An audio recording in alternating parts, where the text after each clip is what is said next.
குடும்பத்தில் எந்த உறவு முறையானாலும் முதலாளி தொழிலாளி பிரச்சனையாக இருந்தாலும் அது பணத்தின் மீதுதான் உருவாகிறது என்பதை நாம் புரிந்து கொள்ள வேண்டும். பணம் எல்லாவற்றையும் செய்வதைப் போல பணத்தாசை எல்லா தீமைகளுக்கும் வேறாக இருக்கிறது என பைபிள் கூறுவதை யோசித்துப்பார். எவ்வளவு சம்பாதித்தாலும் அதை ஒரு நாள் இங்கேயே விட்டுவிட்டு போகப் போகிறோம். எனவே பணம் உன்னை ஆளுமை செய்ய ஒருபோதும் இடம் கொடாதே. பணத்தை நீ தவறாக பயன்படுத்தி இருப்பாய் அல்லது அதை நீ உருவாக்க தவறி இருப்பாய்.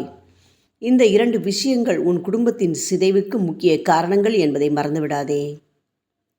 உத்தியோகம் புருஷ லட்சணம் என்பதை கேள்விப்பட்டிருப்பாய். ஆகவே தயக்கமே காட்டாமல் கிடைத்த பணியை ஏற்றுக்கொள்.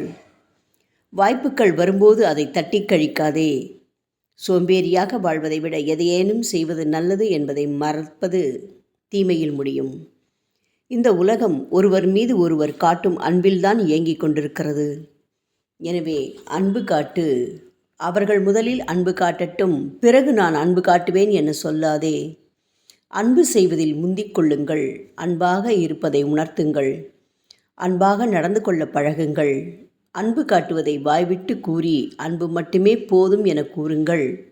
அன்பு சகலத்தையும் தாங்கும். அன்பு சகலத்தையும் தரும். எனவே நேரம் வரும் வரை பொறுமையாக காத்திரு. எல்லா துன்ப நேரமும் கடந்து போகும். மன காயம் ஆறுவதற்கு நாட்களாகும். அதுவரை நாம் பொறுமையாக இருக்கத்தான் வேண்டும். அவர்களுக்கும் மனம் உண்டு. யோசித்து பார்ப்பார்கள், பச்சாதாபப்படுவார்கள். அதுவரை நீங்கள் இப்பொழுது செய்வதைப் போல என்னை தொடர்ந்து நம்பிக்கையோடு வழிபட்டு வாருங்கள். நேரம் வரும்போது நானே உங்களை சுமந்து கொண்டு உரியவரிடம் சேர்ப்பித்து உனக்கு பெரிய வாழ்வை மீண்டும் தந்து உன்னை ஆசிர்வதிப்பேன். அதுவரை பொறுமையோடு காத்திருந்து பலன் பெறுங்கள். ஓம் சாய்ராம்.